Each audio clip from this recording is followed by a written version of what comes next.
Olá, continuidade à nossa aula de insetos transgênicos e suas aplicações na agricultura e na saúde pública.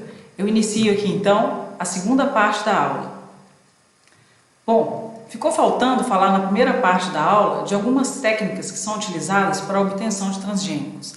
No caso, como eu mostrei na última aula, quando você pensa em obter um transgênico, você inicialmente pensa em transferir um gene de um organismo para um outro organismo. Então, você pega um gene exógeno e transfere para aquele organismo.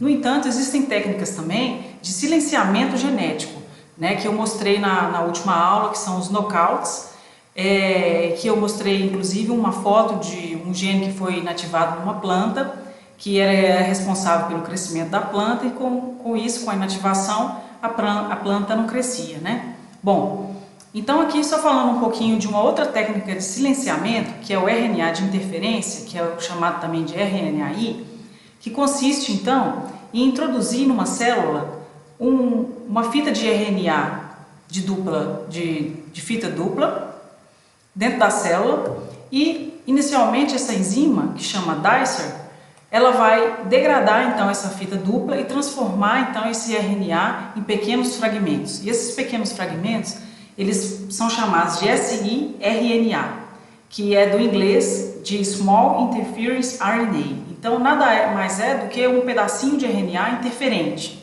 tá? Por isso o nome da técnica. Bom, depois esse pedacinho, ele vai se ligar ao RNA mensageiro, ele é uma fita complementar ao RNA mensageiro. E lembrando aqui, o RNA mensageiro é aquele que é responsável pela expressão de um gene. Então, esse RNAi, ele se liga ao RNA mensageiro e inativa o RNA mensageiro. Se ele inativa o RNA mensageiro, consequentemente, o RNA mensageiro não vai ativar aquele gene, a expressão daquele gene. E com isso, não havendo expressão gênica, você tem o silenciamento do gene. Então, essa técnica, ela é basicamente isso, tá? Uma outra técnica que é utilizada também para silenciamento, mas pode ser utilizada também para substituição de um gene, diretamente no genoma, é a CRISPR-Cas9. Essa técnica ela é nova, tá? Apenas recentemente os pesquisadores começaram a usá-la e ela já tem sido um sucesso, com vários exemplos aí de organismos geneticamente modificados através dessa técnica CRISPR-Cas9. Bom, diferentemente da RNAi, ela vai atuar diretamente no DNA genômico, tá? Então não é a nível de expressão gênica como o RNA mensageiro, como eu mostrei na técnica passada. Ela já atua diretamente no DNA genômico. Nesse caso, ela pode promover tanto a inativação quanto a substituição do gene. Então, é uma técnica bem interessante, porque você pode inserir, então, um DNA exógeno, tá? E que ele vai ser inserido diretamente no seu DNA genômico de interesse. Bom, agora, então, nós vamos entrar na parte da aula que fala mais especificamente sobre os insetos geneticamente modificados e da sua inserção na natureza, tá? Então, agora que nós já sabemos quais as técnicas que são possíveis de se utilizar para se obter um OGM, a gente vai falar agora sobre a tecnologia em si, tá? Então, a primeira coisa que um OGM deve levar em consideração é o traço genético que se deseja estabelecer na população do inseto, tá? Então, obviamente, você precisa conhecer a função daquele gene que você está introduzindo dentro daquele organismo, tá bom? Então, vamos supor que nós tenhamos um mosquito geneticamente modificado e a intenção seja inserir ele dentro da natureza para substituir uma outra população de mosquito, tá? Nesse caso, você tem que saber qual a função daquele gene para ter certeza se, ao inserir ele no ambiente, você vai ter a característica que você deseja, tá? Então, isso é um ponto muito importante. Outro ponto importante é a questão do resultado que você espera. Então, como eu acabei de falar aqui agora, se você pretende substituir a população local, isso é uma coisa. Se você pretende suprimir, ou seja, abaixar a quantidade de mosquitos que você já tem na natureza, aí o objetivo é outro. Então, são dois objetivos diferentes, a substituição ou a supressão, tá? E outra coisa a ser levada em consideração também, na escolha de um OGM, é qual é o método que você vai utilizar para modificação gênica. E aí nós já vimos alguns, No caso aí o DNA recombinante, o RNAi e o CRISPR-Cas9, que eu acredito que sejam os mais utilizados, tá bom? Para obter um transgênico. Bom, Então, como eu disse, a técnica de substituição ela é diferente da técnica de supressão. Quando você almeja substituir a população local, essa técnica ela pode ser dita também autossustentável. Por quê? Porque você vai produzir em laboratório, então, vamos supor, tá, um mosquito transgênico. Ele vai ter um gene de interesse, então, que você quer que a população que está na natureza tenha esse gene de interesse. Então, você produz ele no laboratório, bastante, tá? Você produz milhões de mosquitos, milhares, milhões de mosquitos no laboratório e você depois solta eles na natureza. Com o passar do tempo, aquela população de laboratório vai substituir a população local, tá? Então, isso aí é um objetivo que você tem, de substituir a população local. No entanto, você pode também ter um mosquito que você almeje introduzir ele na natureza para ele abaixar a população local. Então, nesse caso, a técnica é outra. Ela é dita autolimitante ou dita de supressão, tá? Ela é autolimitante por quê? Porque você precisa continuar inserindo mosquitos, novos mosquitos na natureza para que a população continue baixando, tá? Eu vou falar sobre tudo isso aqui em mais detalhes agora na aula, tá ok? Bom, então, a técnica do inseto estéreo. Então, ela é o primeiro exemplo que eu quero dar para vocês de técnica com o objetivo de supressão da população local. Então, o que acontece aqui? Como que é produzido um inseto estéreo? Tá? O inseto estéreo, quem é estéreo na verdade é o macho, porque eles submetem os machos produzidos em laboratório à radiação. Tá? Então, o macho se torna estéreo. Então, depois que eles obtêm esse macho estéreo, eles liberam apenas o macho na natureza. Então, o que eles buscam com essa tecnologia?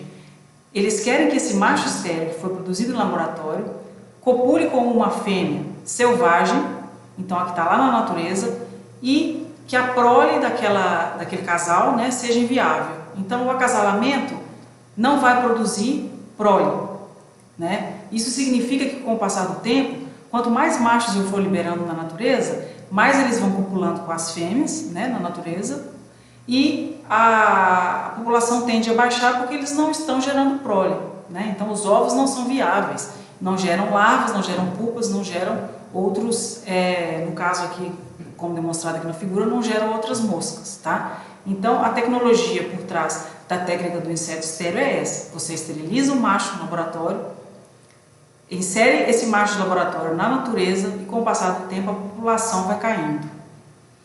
Então, você depois que obtém o macho, aqui como demonstrado aqui na figura, tá? Você submete ele à radiação, você precisa de uma técnica também eficiente para a liberação desses machos na natureza, né? E esses machos vão então copular com fêmeas e os ovos não serão viáveis, ok? Nós já temos alguns exemplos de sucesso com a técnica do inseto estéreo. Então eu vou destacar aqui para vocês esses 4. E eu quero dar uma ênfase nessa mosca aqui, ó, que é a mosca Cochleomia omnivorax, tá? Então, ela é a mosca causadora da miíase. Não sei se vocês já ouviram falar sobre miíase, mas a miíase na verdade é a larva que se alimenta de tecido vivo, tá? Então não é a mosca que causa problema na saúde pública, é a larva da mosca, o estágio larval, tá? E ela causa muito problema principalmente na pecuária, porque as larvas se alimentam de tecido vivo, de bovinos, caprinos, etc, tá? Inclusive podem se alimentar também de tecido vivo humano, tá? Então, nós temos exemplos então desses 4 organismos aí que conseguiram então controlar na natureza, tá bom? E no caso aí, essas outras 3 são pragas agrícolas. Então a Adélia antiqua, aqui no caso é uma praga agrícola, a larva se alimenta então de cebola, o bicudo do algodoeiro, como o próprio nome já disse, ele se alimenta de algodão, e a Ceratides capitata, que é a mosca das frutas, como o próprio nome também já diz, elas se alimentam de várias frutas aí. Então, todos esses são organismos que causam prejuízo, tanto na saúde pública quanto na agricultura, e que nós já temos aí, ó, exemplos de sucesso. O organismo geneticamente modificado, ele pode ser obtido também através da técnica do inseto portador de gene letal, tá? Essa técnica é uma técnica recente. Nós já temos na natureza uma população de mosquitos Aedes aegypti portando esse gene letal. que foi produzido por uma empresa que chama Oxitec, uma empresa britânica, e eu vou mostrar para vocês também aqui para frente alguns resultados que já foram publicados e o que tem sido obtido aí com essa liberação então de Aedes aegypti transgênico na natureza, tá? Inclusive aqui no Brasil. Bom, mas aqui eu trouxe esse slide só para mostrar para vocês no que consiste a técnica do inseto portador do gene letal. Então, como o próprio nome já diz, ó, possui um gene letal. O gene letal é esse aqui, ó, o teto, tá? Qualquer gene, gente, lembrando aqui, ó, para ele se expressar, ele precisa de um promotor. Então aqui, ó, ele tem um promotor que expressa esse gene constitutivamente e com isso leva o inseto à morte, tá? Então, esse aqui é o meu transgênio. Ele vai ser inserido então na minha população de laboratório e essa população que eu vou depois liberar na natureza. Bom, esse gene aqui, ele é retroalimentado, por isso que tem essa seta aqui, ó, esse movimento circular, para mostrar que esse gene está sempre sendo expresso, e um sendo expresso, o outro também é expresso, nesse processo aqui de retroalimentação, então, por esse outro gene aqui, ó. Esse também, obviamente, tem um promotor, tá? E ele é chamado de TTA. Então, vamos ver aqui a figura B. A figura B está mostrando que se eu usar um antídoto, que nesse caso é a tetraciclina, ela vai impedir que esse gene aqui ative esse gene aqui. Então, com isso, esse gene aqui não vai se expressar, que é o gene letal. Bom, por que eu expliquei tudo isso? Para poder mostrar a importância de se obter um antídoto, no caso de um transgênico. Por quê? Se eu tenho esse processo aqui, gente, de retroalimentação, significa que o inseto vai ser sempre levado à morte. Então, como eu vou fazer para produzir esse inseto no laboratório se ele tem esse mecanismo de retroalimentação que vai ocasionar sempre em morte? Eu preciso então de obter um antídoto. Então é assim que eles fazem para produzir o inseto no laboratório. Eles inicialmente utilizam então a tetraciclina, que é o antídoto. Quando eles utilizam a tetraciclina na água para poder criar, né, mais Aedes aegypti no laboratório, o Aedes aegypti não morre no seu estágio larval. Então, com isso, ele consegue obter toda a população, de ovo até adulto, porque ele coloca a tetraciclina na água. Então, a tetraciclina é um antídoto para não deixar que esse gene se expresse, ok? Bom, isso aqui então é o mecanismo por trás dos transgênicos. Lembrando que esse gene que foi inserido, ele é um gene letal, então ele leva a população à morte. E nesse caso aqui nós estamos nos referindo principalmente ao estágio larval. Esqueci de falar isso antes, que é importante também, né? Que no caso aqui ele leva a larva à morte. Mas quando eu obtenho então o meu inseto adulto, eu vou liberar o macho no meio ambiente e depois que eu liberar, o macho vai continuar vivo, mas quando ele copular com fêmeas e gerar a prole é que vai morrer pela expressão desse gene letal. Tá claro? E qual que é a aplicação dessa técnica? Bom, para vocês terem uma ideia, ela já foi implantada ou está sendo implantada em vários países, inclusive no Brasil, tá? Mas tem vários outros. E atualmente, uma empresa que eu diria que foi pioneira nesse sentido e que continua desenvolvendo novos insetos transgênicos é a Oxitec, que é essa empresa britânica, tá? Que já começou a liberar então mosquitos transgênicos e moscas transgênicas também aqui no Brasil, tá bom? Eles começaram a fazer essa liberação na Bahia e nós já temos alguns resultados preliminares bem interessantes. Então, eu queria que vocês gravassem aí agora, olha, que toda vez que eu falar do Aedes aegypti transgênico, que foi produzido pela Oxitec, ele vai ter essa sigla aqui na frente dele, então, tá? O OX513A. Então, esse é o Aedes aegypti que foi produzido em laboratório com esse gene letal pela empresa Oxitec. Antes de liberar esses mosquitos, obviamente, você precisa conduzir uma avaliação de risco, tá? E isso tudo já foi feito. E uma outra observação interessante que eu queria deixar aqui para vocês é que para saber se a técnica dá certo ou não, você precisa recapturar os insetos no ambiente. E depois que você recaptura esses insetos no ambiente, você precisa discriminar um inseto transgênico de um inseto não transgênico. E como que você discrimina isso? Se eles são idênticos, né? Eles têm um gene letal, mas morfologicamente falando eles são idênticos, né? Então como que eu faço para discriminar isso? Eu junto com aquele gene que eu demonstrei aqui, ó, o teto, que é o gene letal, eu coloco também um gene que ele vai ter a função de liberar fluorescência, tá? Isso é para eu visualizar, porque eu pego o inseto no campo, levo ele para o laboratório, coloco ele numa câmera, enxergo sob fluorescência se ele é um inseto que vai emitir fluorescência ou não. Se ele não emitir fluorescência, ele é um inseto nativo. Se ele emitir fluorescência, ele é um inseto produzido no laboratório.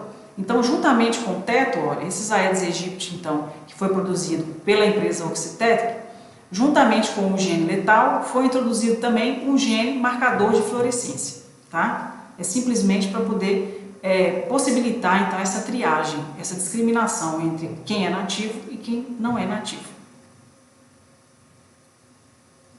Então, como eu falei, ó, foi feito um relatório, né, avaliando o risco, então, da liberação desses mosquitos no ambiente, e isso é um processo bem burocrático que já foi realizado e por isso a empresa já está liberando esses insetos transgênicos na natureza. Aqui eu queria só mostrar para vocês que a obtenção de linhagens transgênicas, ela tem sido feita aqui no Brasil por uma empresa brasileira que chama Moscamed. Eles, na verdade, utilizam essa tecnologia da Oxitec, tá? Então, o mosquito transgênico da Oxitec, e eles simplesmente reproduzem uma quantidade alta de mosquitos aqui no Brasil.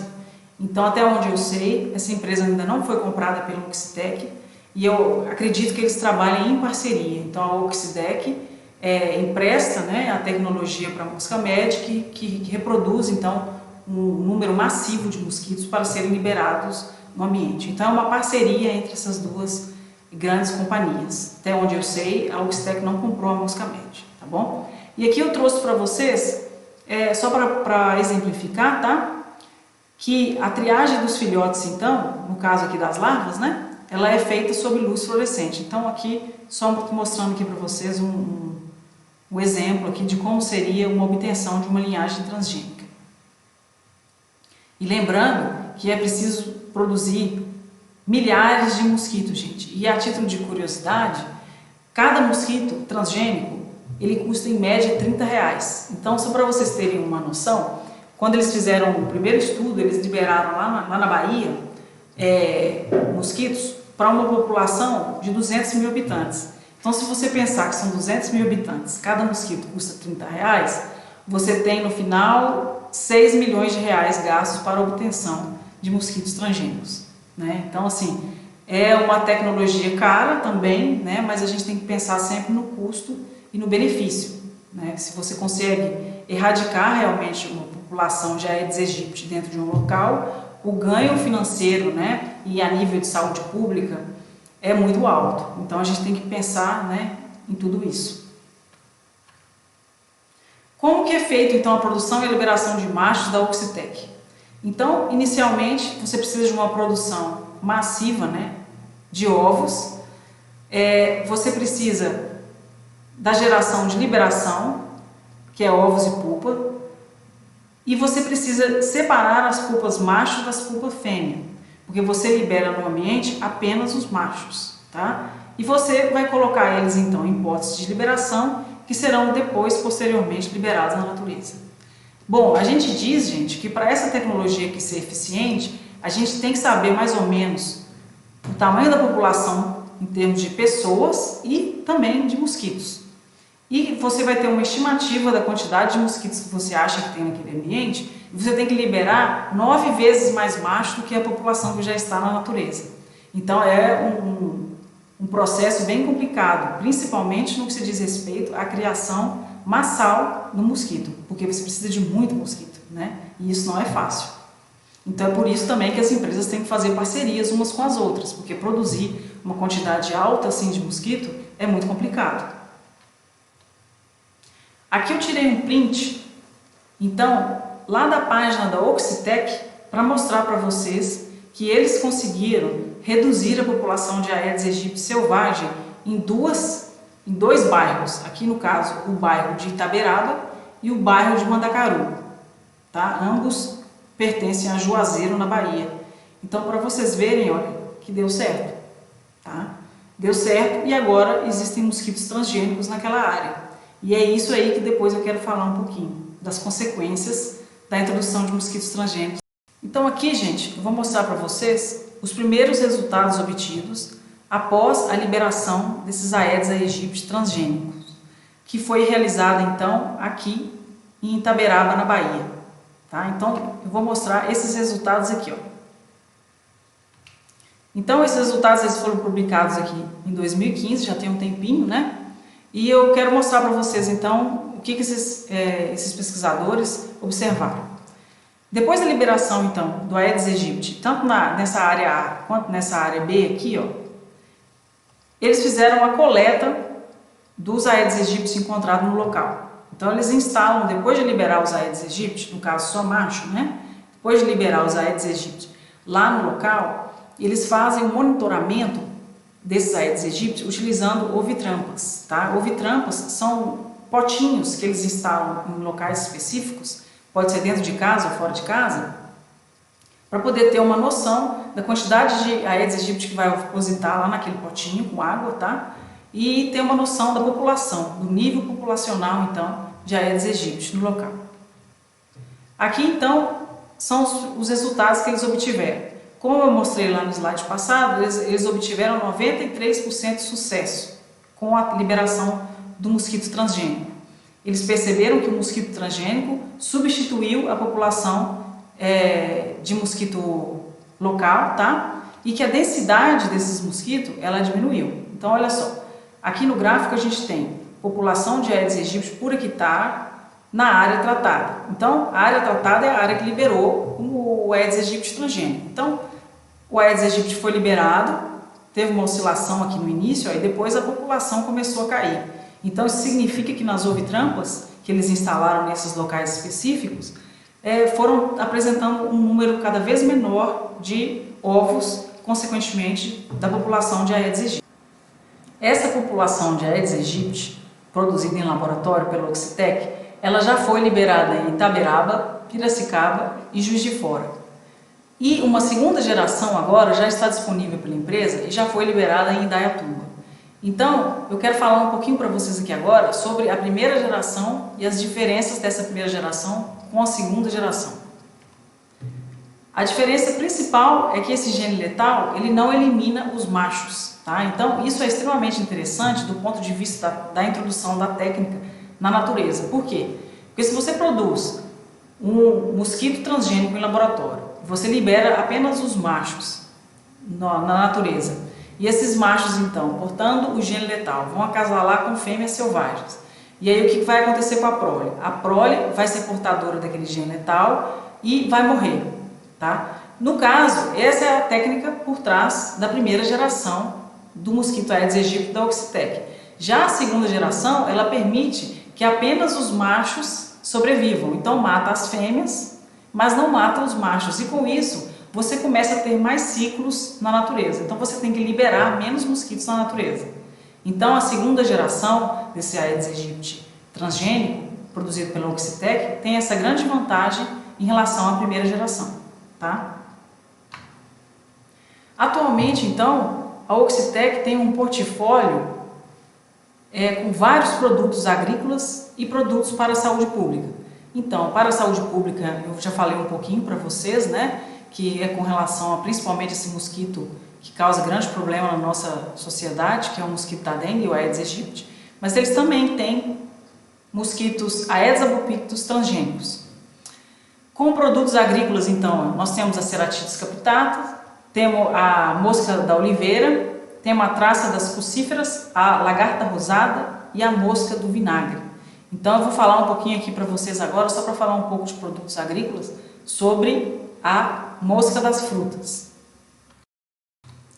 Falando um pouquinho sobre a mosca das frutas transgênicas, que também foram produzidas em laboratório seguindo a mesma lógica do Aedes aegypti, então elas também portam um gene letal, elas são pragas importantes, então, basicamente no mundo inteiro, tá? Pragas de frutas. Então elas atacam várias frutíferas, várias plantas, né? Em destaque aqui você pode pensar na goiaba, a citros, ela também é um grande problema de citros, dentre outros, tá? E já existe mosca, então, obtida através da técnica do RIDL, que é a do gene letal, mas nós temos também moscas das frutas que foram produzidas através da técnica do inseto estéril. Aí fica a seguinte pergunta: bom, se você tem mosca produzida através da técnica do inseto estéril, para que você vai produzir um transgênico, não é verdade? Porque ambas têm a mesma finalidade, você libera machos na natureza e o objetivo é que você suprima a população. No entanto, gente, a técnica do inseto estéril, ela tem um problema, que é a vantagem do macho com relação do macho produzido no laboratório com relação ao macho selvagem. Porque sabe-se que esse macho, depois de submeter ele à irradiação, ele fica estéril, né? Porque ele foi submetido à radiação. Só que além disso, ele também tem o seu fitness comprometido. Então ele não é tão competitivo quanto a população que você insere na natureza, tá? Que você tem na natureza. Então ele tem esse problema aí. Ele não é tão competitivo, então você tem que liberar muito macho na natureza para conseguir ter uma supressão. Então tem esse entrave.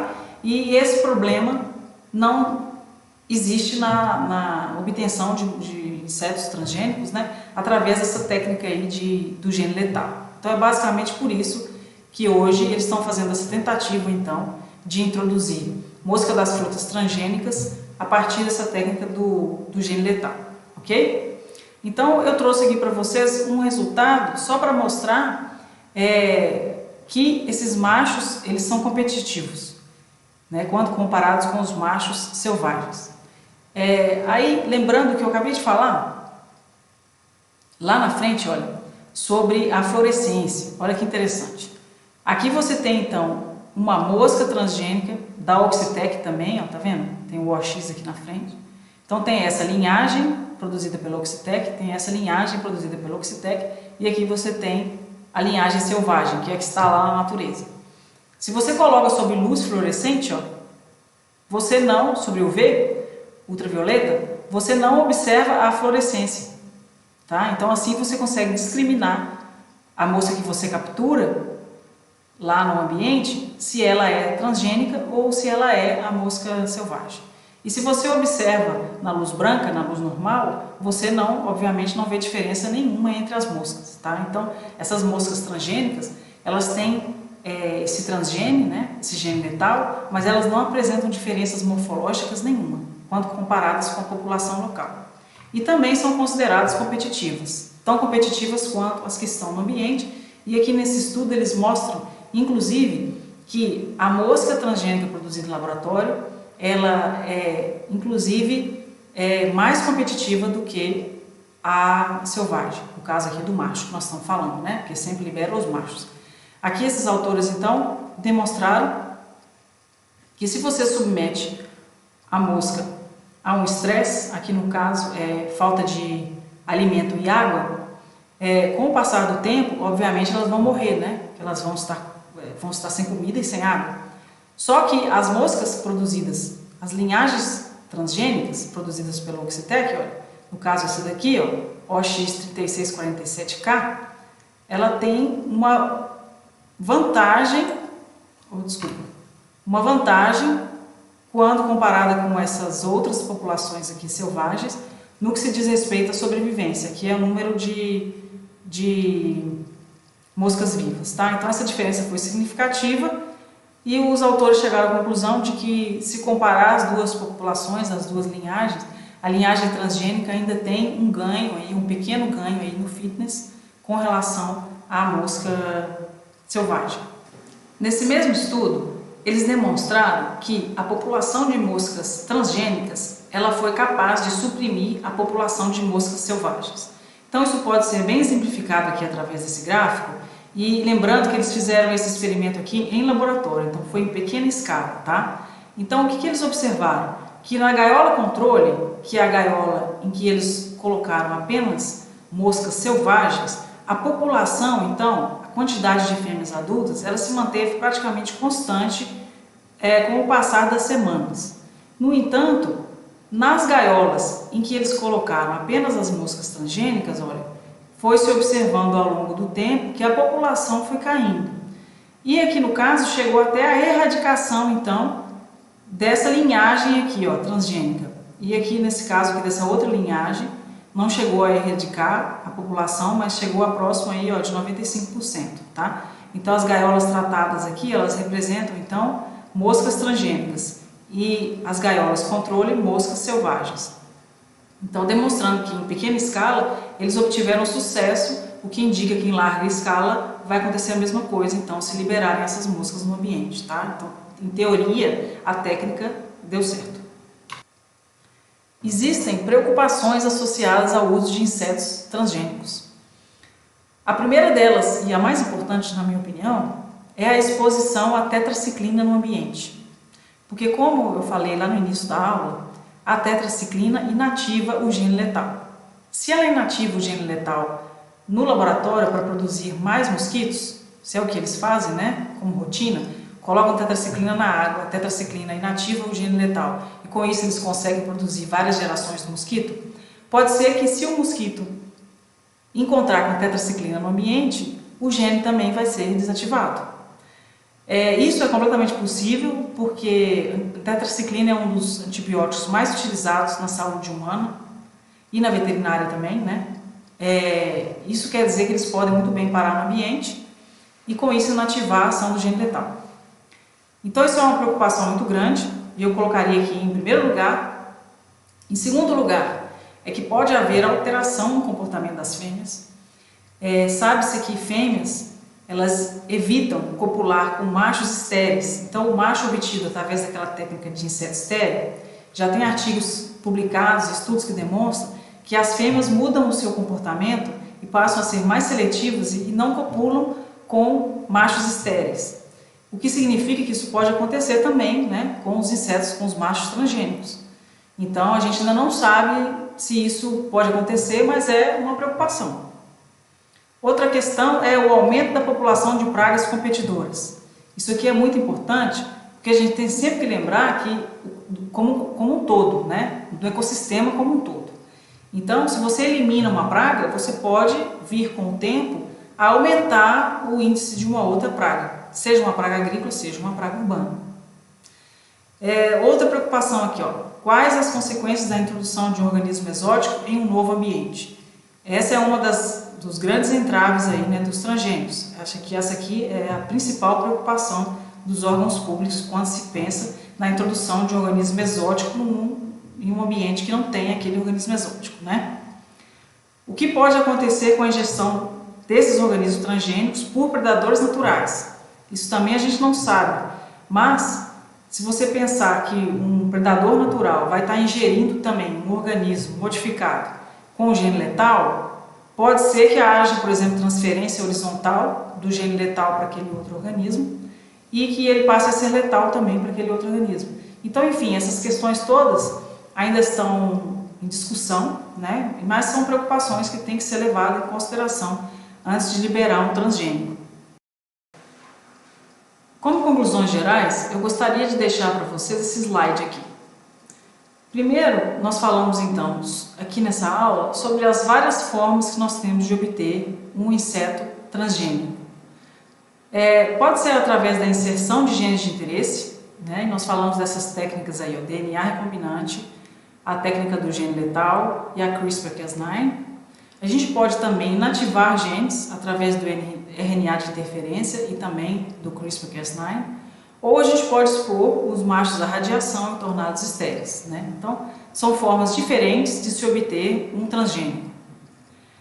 As técnicas têm vantagens e desvantagens, e a melhor estratégia a ser usada no controle do inseto-alvo depende da espécie, do gene a ser inserido ou inativado e dos efeitos no seu fitness. Então, como eu falei aqui na aula, expliquei todas as técnicas e mostrei também os desafios aí da implantação da técnica depois, né?